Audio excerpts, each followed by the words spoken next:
वैकुंठ चतुर्दशीस संपूर्ण दिवस उपवास करावा.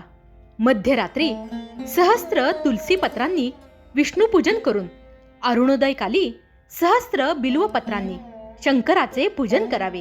नंतर उपवासाचे पारणे करावे. कार्तिक शुद्ध चतुर्दशीला वैकुंठ चतुर्दशी असे म्हणतात.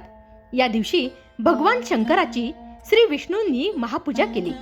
एक सहस्त्र शुभ्र कमळे वाहून महापूजा करण्याचा संकल्प केला. त्यावेळी एक कमल कमी पडले. यावेळी आपले नेत्र कमल वाहून श्री विष्णूंनी पूजा पूर्ण केली. त्यांच्या भक्तीने शंकर प्रसन्न झाले.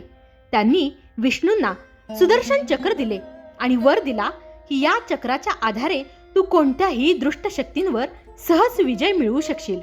या दिवशी भाविक लोक उपवास करतात. शंकराची आणि विष्णूंची पूजा करण्यात येते. देवाला पांढरी कमळे वाहण्यात येतात.